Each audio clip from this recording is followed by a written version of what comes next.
Mollywood times ഒരു നല്ല സിനിമയായിട്ടാണ് എനിക്ക് പേഴ്സണലി ഇത് അനുഭവപ്പെട്ടത്. എനിക്ക് അതിനുള്ള കാരണങ്ങളുണ്ട്, അത് ഞാൻ വ്യക്തമാക്കി പറയുന്നതാണ്. അതിന് മുമ്പ് ഒരു കാര്യം പറയട്ടെ, ഇത് എല്ലാവർക്കും പറ്റുന്ന ഒരു സിനിമയാണെന്നും ഞാൻ പറയില്ല. കാരണം ഇത് സിനിമയ്ക്കുള്ളിലെ സിനിമ പറയുന്ന, എന്നാൽ ഇതുവരെ കാണാത്ത കുറച്ചും കൂടി ഡിഫറെന്റ് ആയിട്ട് പറയാനാണെങ്കിൽ കുറച്ചും കൂടി ബോൾഡ് ആയിട്ട്, കുറച്ചും കൂടി ഡാർക്ക് എന്ന് പറഞ്ഞാൽ കംപ്ലീറ്റ് ഡാർക്ക് അല്ല, സിനിമയുടെ ഉള്ളിലത്തെ ചില ഏരിയാസ്, ചില കാര്യങ്ങൾ മുമ്പ് പല സിനിമകളിലും സിനിമയെ കുറിച്ച് പറയുന്ന സിനിമകളിൽ കാണിച്ചിട്ടുണ്ടെങ്കിലും ഇതിലൊന്നും കൂടി ഇൻ ഡെപ്ത് ആയിട്ട് കാണിക്കുന്നുണ്ട്. അത് ചിലപ്പോൾ എല്ലാവർക്കും എങ്ങനെയാണ് അത് സ്വീകരിക്കാൻ പോണെന്ന് എനിക്കറിയില്ല.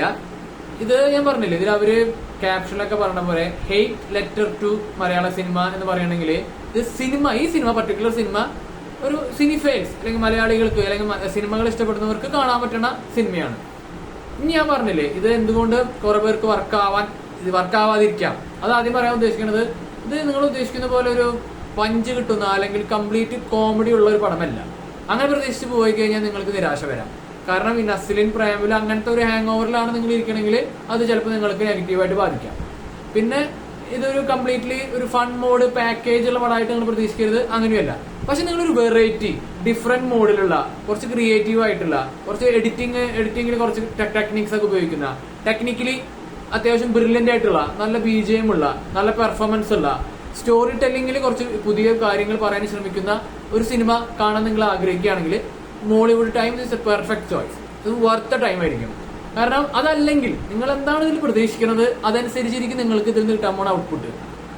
ഈ അഭിനവ് സുന്ദർ നായക്, ഇതിന്റെ ഡയറക്ടറെ കുറിച്ച് നിങ്ങൾക്ക് അറിയാമെങ്കിൽ മുമ്പ് എടുത്ത പടം മുകുന്ദനുണ്ണി അസോസിയേറ്റ് ആണ്.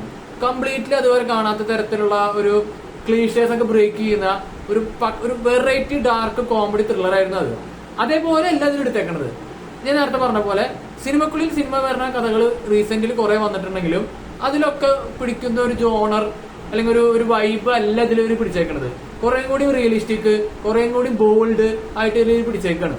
അപ്പൊ അത് നമുക്ക് ആ ഒരു പെർഫോമൻസ് അല്ലെങ്കിൽ ആ ടെക്നിക്കൽ ക്രാഫ്റ്റ് കാണാൻ വേണ്ടിയിട്ട് നമ്മൾ കാണണം. ഇല്ലെങ്കിൽ നിങ്ങൾക്ക് എങ്ങനെയാണ് ഇത് സ്വീകരിക്കാൻ പോകണമെന്ന് എനിക്കറിയില്ല. പേഴ്സണലി എനിക്ക് ഇങ്ങനത്തെ സിനിമകൾ ഇഷ്ടമാണ്. പക്ഷെ എന്നിരുന്നാലും കുറച്ച് എഡിറ്റിംഗ്, കുറച്ച് ലെങ്ത് കുറയ്ക്കാമായിരുന്നു എന്ന് എനിക്ക് തോന്നി, പ്രത്യേകിച്ച് സെക്കൻഡ് ഹാഫില്. കാരണം 2.25 മണിക്കൂർ എന്ന് പറയുമ്പോൾ നമ്മൾ അത്രയും നേരം പിടിച്ചിരുത്തണം.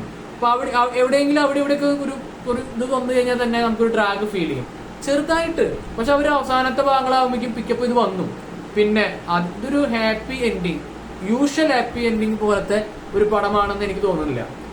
നിങ്ങളുടെ ഹാപ്പി എൻഡിങ് എന്തായിരിക്കും എന്നതാണ് ഇതിന്റെ ആ പെർസെപ്റ്റീവ്. അഗെയിൻ ഇവർ ഈ പടത്തിൽ കുറെ ചലഞ്ച് ചെയ്യാൻ ഉദ്ദേശിക്കുന്നത് ഈ സൊസൈറ്റിയിൽ നിലനിൽക്കുന്ന ചില കണ്ടംപററി അല്ലെങ്കിൽ ട്രഡീഷണൽ തോട്ട്സ് ഉണ്ട്, ചില കാര്യങ്ങളെ കുറിച്ച്, ചില പെർസെപ്റ്റീവിനെ കുറിച്ചിട്ട്. ആ പെർസെപ്റ്റീവിനെയാണ് ഇവർ ചലഞ്ച് ചെയ്യണത്.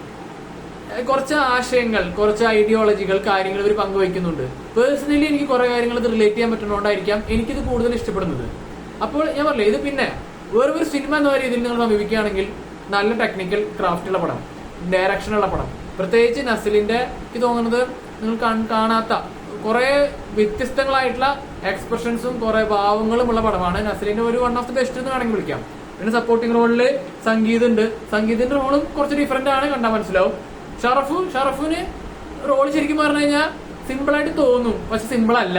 അത് മൂപ്പരുടെ ഒരു എക്സലൻസ് ഓഫ് മറ്റേ കുറെ വർഷത്തെ എക്സ്പീരിയൻസിന്റെ ഒരു റിഫ്ലക്ഷൻ ആണ് ഷറഫുദ്ദീന്റെ ക്യാരക്ടർ അത്ര ഈസി ആയിട്ട് ചെയ്തേക്കുന്നത്. പിന്നെ ജഗദീഷ് ഉണ്ട്, പിന്നെ എന്താ പറയാ ഗോപിക ആണ് ഇതിലെ ഒരു ചെറിയ റോളിൽ വന്നേക്കുന്നത്. ഒരു ആക്ടേഴ്സ് കുഞ്ഞു റോൾ കുഴപ്പമില്ല. റോഷൻ ആവേശത്തിലൊക്കെ ഉള്ളത് ആളും കുഴപ്പമില്ലാണ്ട് ചെയ്തിട്ടുണ്ട്. പിന്നെ ജയ്സ് ബിജോയുടെ മ്യൂസിക്കിന് നീറ്റാണ്, അത്യാവശ്യം നന്നായി വന്നിട്ടുണ്ട്. അപ്പൊ ഓവറോൾ പടം ഒരു നല്ല ക്രാഫ്റ്റ് എന്ന രീതിയിൽ നിങ്ങൾക്ക് സമീപിക്കാം, ഒരു ഡിഫറെന്റ് അപ്രോച്ച് എന്ന രീതിയിൽ സിനിമ നിങ്ങൾക്ക് ഇതിനെ സമീപിക്കാം. പക്ഷെ നിങ്ങൾ തന്നെ വെറും ഫൺ മോഡ് എന്റർടൈൻമെന്റ്, വെറും അടിപൊളി പടമാണെന്ന രീതിയിൽ പ്രതീക്ഷിക്കരുത്. അപ്പം മാത്രമേ നിങ്ങൾക്ക് നിരാശ വരുള്ളൂ.